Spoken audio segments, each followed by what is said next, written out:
నమస్తే, welcome to మనం TV. నేను మీ పవన్ బేస్వాడ. ఒక పుస్తకం శతాబ్దాలుగా మానవ మేధస్సుకే సవాలు విసురుతోంది. నమ్మగలరా? అందులోని భాష ఏంటో, అందులోని గీసిన చిత్రాలకు అర్థం ఏమిటో కూడా ప్రపంచంలోనే గొప్ప గొప్ప శాస్త్రవేత్తలకు కూడా అర్థం కావడం లేదు. ఎంత అడ్వాన్స్డ్ టెక్నాలజీ వాడినా, ఎన్ని డీకోడ్లు చేసినా ఆ పుస్తకంలోని ఒక్క అక్షరాన్ని కూడా అర్థం చేసుకోలేకపోతున్నారు. మరి ఆ పుస్తకం ఏంటి? అది ఎక్కడి నుంచి వచ్చింది? మానవ శక్తికి అర్థం కాకపోవటానికి ఆ పుస్తకంలో అసలు ఏముందనే విషయాలను ఈ వీడియోలో తెలుసుకుందాం. ప్రపంచంలో ఉన్న ఎన్నో మిస్టరీల గురించి వినే ఉంటారు. కానీ ఈ మిస్టరీ మాత్రం అన్నిటికన్నా విచిత్రమైనది. ఎందుకంటే ఇది ఓ పుస్తకం రూపంలో మన ముందుకు వచ్చిన మిస్టరీ. దీన్ని ఎవరు రాశారో తెలియదు, ఎప్పుడు రాశారో తెలియదు. విచిత్ర భాషతో, అర్థం కాని చిత్రాలతో ఉన్న ఈ పుస్తకం గురించి చెప్పటానికి మన దగ్గర ఉన్నది కేవలం దాని పేరు మాత్రమే. అదే ది వోయినిచ్ మాన్యుస్క్రిప్ట్. 1912వ సంవత్సరంలో ఇటలీలోని ఓ పాత చర్చిలో విల్ఫ్రిడ్ వోయినిచ్ అనే పోలిష్ పుస్తకాల వ్యాపారుడికి ఒక పుస్తకం దొరికింది. ఆ పుస్తకం చాలా విచిత్రంగా ఉంది. ఆ పుస్తకాన్ని చదివిన విల్ఫ్రిడ్ వోయినిచ్ షాక్ అయ్యాడు. ఎందుకంటే పుస్తకంలో ఉన్న వింత ఆకృతులు, భాష అన్నీ మనుషులకు సంబంధించినవిగా అనిపించలేదు. ఏదో గ్రహాంతర వాసుల పుస్తకంలా కనిపించింది. ఇక అప్పటి నుంచి ఈ ది వోయినిచ్ మ్యానుస్క్రిప్ట్ వరల్డ్ ఫేమస్ అయిపోయింది. 1912 నుంచి ఈ పుస్తకాన్ని ఎంతో మంది చదివారు. దీనిపై ఎన్నో ప్రయోగాలు కూడా చేశారు. కానీ ఎవరు ఈ పుస్తకం ఎవరు రాశారు, అసలు ఎందుకు రాశారు, దీనిలో ఉన్న వాటికి అర్థం ఏమిటి అని తెలుసుకోలేకపోతున్నారు.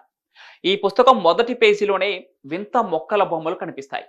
అవి ఈ భూమి మీద ఎక్కడా లేని మొక్కలు. వాటి పక్కన వింత వింత గుర్తులు. పుస్తకంలో ఉన్న ప్రతి అక్షరం మనం ఇప్పటి వరకు చూసిన భాషల్లో ఏ భాషలోనూ కనిపించట్లేదు. కొన్ని పేజీల్లో అయితే నీటిలో స్నానం చేస్తున్న నగ్న మహిళల బొమ్మలు కనిపిస్తాయి. అవి ఒక వింత రీతిలో ఒకదానికొకటి కలిసిపోయినట్లుగా ఉంటాయి. జ్యోతిష శాస్త్రపు గోళాలు, వృత్తాలు, గ్రహాలు, ఆకాశంలో కనిపించని రేఖలు గీసి ఉంటాయి. అంతేకాదు, చివర్లో ఉన్న కొన్ని పేజీలో ఓ వింతగా కనిపించే రెసిపీలు, ఔషధాలు, వాటి తయారీ విధానాలు లాంటి దృశ్యాలు కూడా కనిపిస్తాయి. కానీ ఏ పదం అర్థం కాదు. ఎంత ప్రయత్నించినా ఈ పుస్తకం ఏం చెప్పాలనుకుంటుందో ఇప్పటి వరకు అర్థం కావడం లేదు.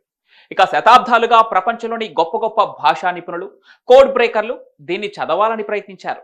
అమెరికా నేషనల్ సెక్యూరిటీ ఏజెన్సీ కూడా దీన్ని డీకోడ్ చేయడానికి ఒక పెద్ద ప్రాజెక్టే చేపట్టింది. కానీ ఫెయిల్ అయిపోయింది.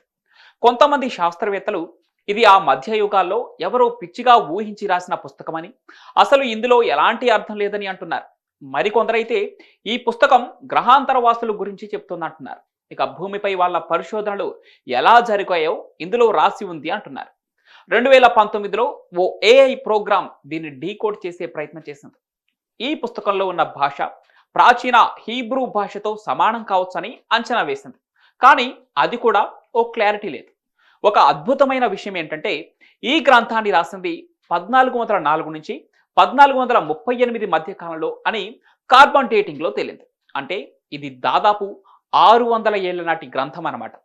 అప్పట్లో ఎలాంటి ఆధునిక సాంకేతికత లేకపోయినా ఈ స్థాయిలో ఇలా రాయటం ఎలా సాధ్యం? ఇది మానవ చరిత్రలో మిగిలిపోయిన ఒక మిస్టరీ పుస్తకం. ఇప్పటికీ ప్రపంచవ్యాప్తంగా వేలాది మంది రాత్రింబవళ్ళు నిద్రపోకుండా ఈ వోయినిచ్ మాన్యుస్క్రిప్ట్ మిస్టరీని ఛేదించాలనే ప్రయత్నం చేస్తున్నారు.